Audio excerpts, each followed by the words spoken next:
Democratic heavyweight Nancy Pellosi has finally jumped aboard the rolling Kamala Harris bandwagon and endorsed the vice president's bid to become the party's presidential nominee. Well, this turn of events came about, of course, after Joe Biden announced that he would not run again, despite everything he has said in the past, as questions about his age and mental acuity mounted. So Kamala Harris now appears to be the chosen one, with even potential rivals like Gavin, Newsom and Gretchen Whitmer backing her. So is she the person to beat Donald Trump? I'm Phil Gale, and this is The Day.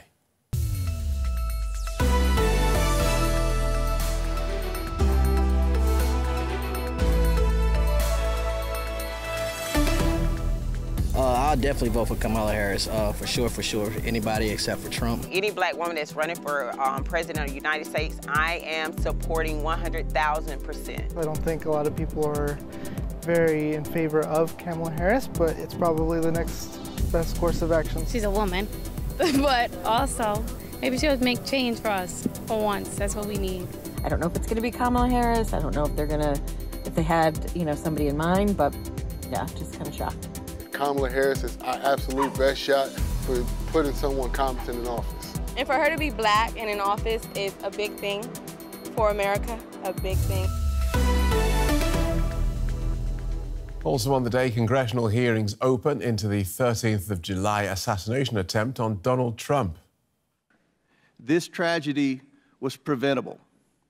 The Secret Service's protective mission is to protect U.S. and visiting world leaders and safeguard U.S. elections through protection of candidates and nominees. The Secret Service has a zero-fail mission, but it failed on July 13th and in the days leading up to the rally. Welcome to the programme. Now, leading members of the US Democratic Party are rallying behind Vice President Kamala Harris in her bid to win the party's nomination to become the next president of the United States. Now, that, of course, follows Joe Biden's decision not to stand for another term. He backed Harris to replace him, and she has received support from an increasing number of Democrats. The Vice President hasn't publicly commented on Biden's decision not to seek re-election, but at a White House event on Monday, she was full of praise for her boss.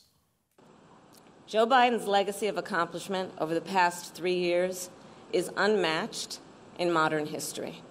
In one term, he has already, yes, you may clap.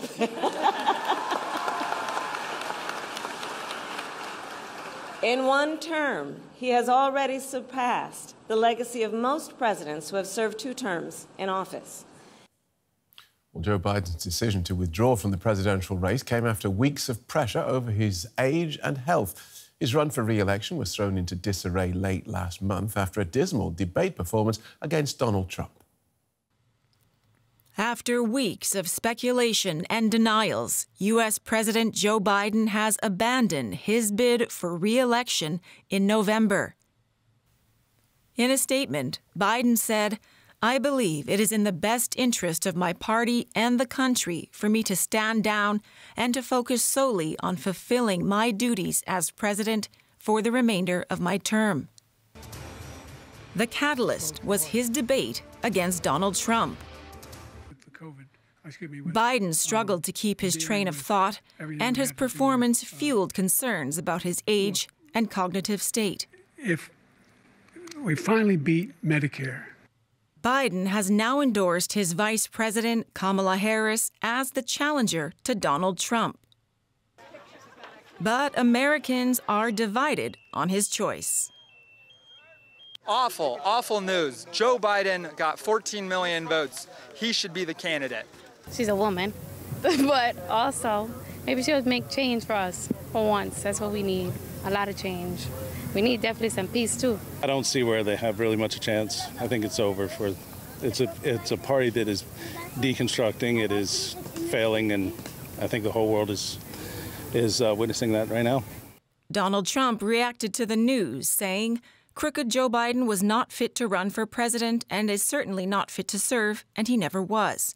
He only attained the position of president by lies, fake news, and not leaving his basement. All those around him, including his doctor and the media, knew that he wasn't capable of being president, and he wasn't."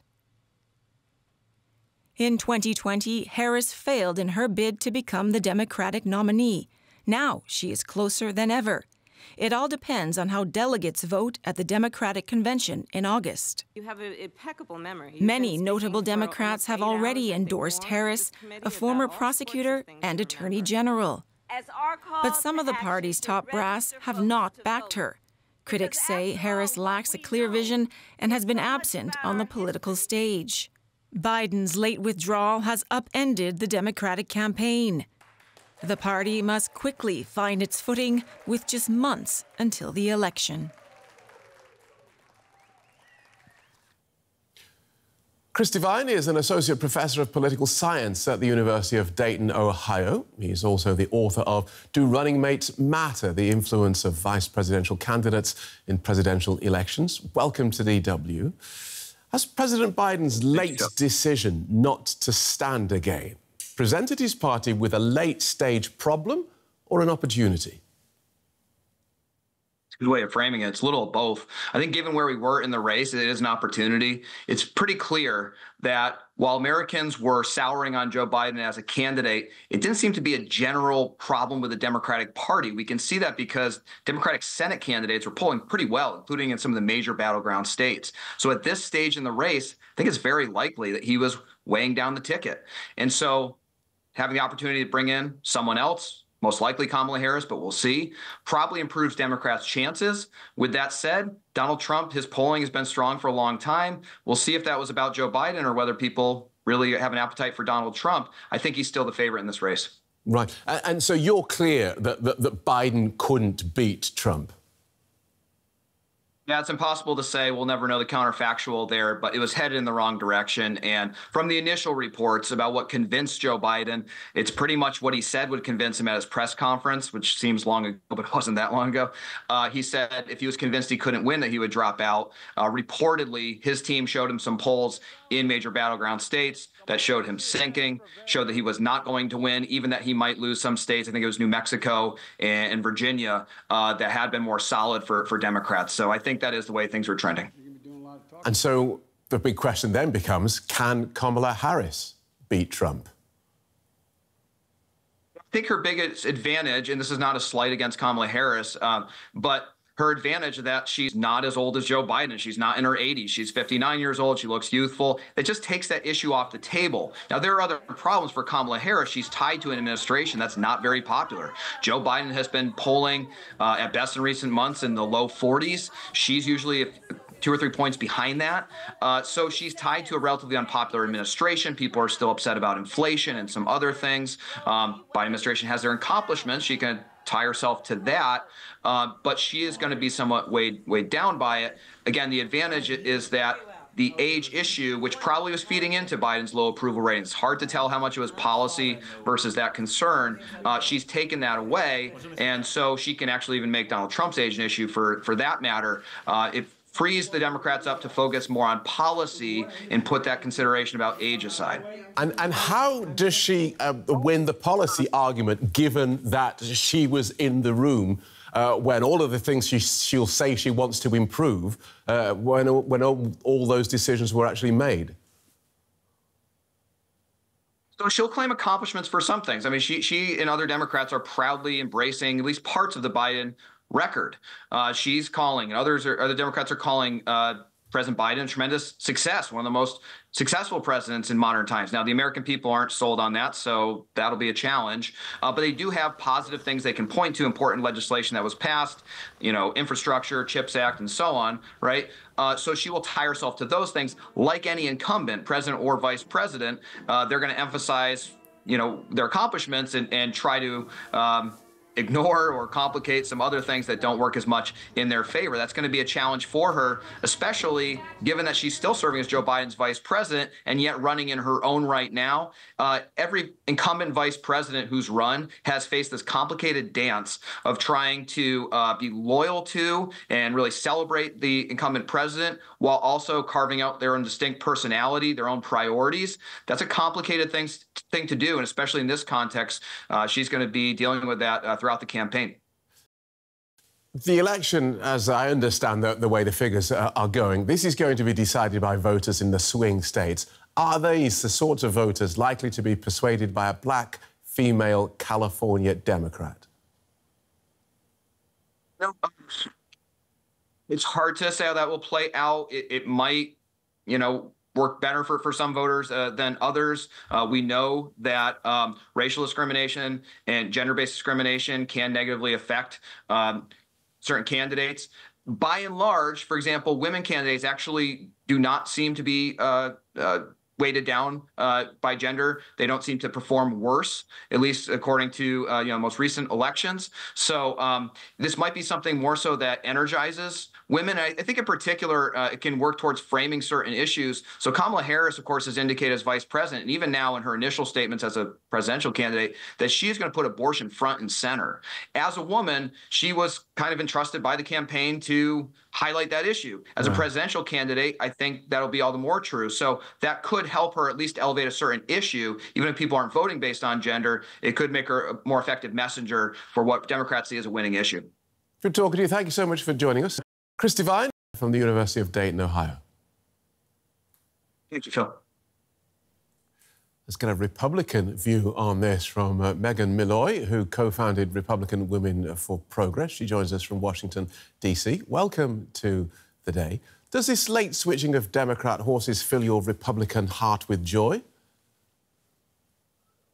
Well, as much as I am a nerd of politics, I think that this fills my political nerd heart with joy. I think it's a challenging one, right? The Democrats have found themselves in a little bit of a pickle. I think there's no question that the Dems, with Joe Biden at the top of the ticket, were facing a mounting enthusiasm problem. Not only were they staring down the barrel of another lost election to Donald Trump, but they were also looking at possible down-ballot ramifications that might end up with the full Republican sweep of Washington. Still very early, still a lot of things to happen between now and November. It will certainly be one to watch for sure. If we presume Kamala Harris is the candidate, the American public will then have a choice between a former tough-on-crime prosecutor and a felon. Do you see Donald Trump as being vulnerable there? I think Donald Trump is vulnerable for a number of reasons beyond his felony conviction. I think that Kamala Harris's past as a prosecutor presents a range of challenges. First of all, I think she's going to really have to actively win back that progressive wing of the party that may have some concerns about her history as a prosecutor and her background. I think that's certainly the message that the Democrats are going to paint is law enforcement versus criminal. But as we've seen so many times, time and time again since 2016, Donald Trump has said that, his supporters will support him if he shoots someone in broad daylight in Fifth Avenue. And I think that's continuing to hold true. He could have another felony conviction between now and November, but that stronghold isn't going to move. And I don't think that anything that Kamala or anyone else on the Democrats' ticket is going to be able to do much about that. So tell us more then about how Republicans switched the focus of their attack now that the enemy is a 59-year-old black woman rather than an 81-year-old white man in questionable health. Yeah, the Republicans just spent a whole convention talking about Sleepy Joe and chanting, "Let's go, Brandon." So now they've really got to refocus the campaign on what it might look like to take down Harris and whoever she chooses as her running mate. As I heard you on the earlier segment talking about the swing state voters, and I have to imagine the Democrats are going to choose a white man from a swing state to be her running mate, and I think that really changes the dynamics. It's not just a Trump versus Harris, but then it becomes the Trump-Vance very MAGA-heavy ticket versus a Kamala Harris and probably a little more moderate male running mate. Harris has been the Biden administration's point person on immigration and abortion rights, two of the sort of big hot-button issues there. President Trump, of course, big on immigration. Doesn't say a lot publicly about abortion. Is that one of his vulnerabilities? Yes and no. You know, I mean, this election is going to be one that's heavy with social policy conversation. But just last week at the Republican National Convention, they, for the first time, officially removed the language from the policy platform that called for a nationwide abortion ban. I still think it's an issue that will really energize a lot of the voters, especially that kind of Christian, white, national voter that he has so many supporting him.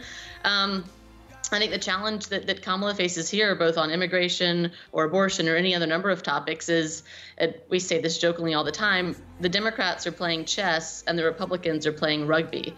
And she's going to come at this debate with a lot of facts, and he's just going to continue in his kind of Donald Trump way. And so they're really going to have to start speaking the same language to get across to voters, whether it's abortion, immigration, or any other policy issue. OK, so the Republicans have changed their stance, softened their stance on abortion at an official level. Does your organisation, Republican Women for Progress, see much progressive about the current Republican ticket? You know, we don't. I don't know if, you know, y'all have followed us around for too long, but we started as a group back in 2016 that was Republican Women for Hillary. So I have to imagine that we will be very much in the camp of Republican Women for Harris this go round, because we are trying to convey that message that the Republican Party is moving backwards. I think even now with the pick of J.D. Vance as the vice president, it's just another symbol that the party is moving to that MAGA wing of the party writ large, not just for this election. So your support for the Trump-Vance ticket then could never be described as full-throated?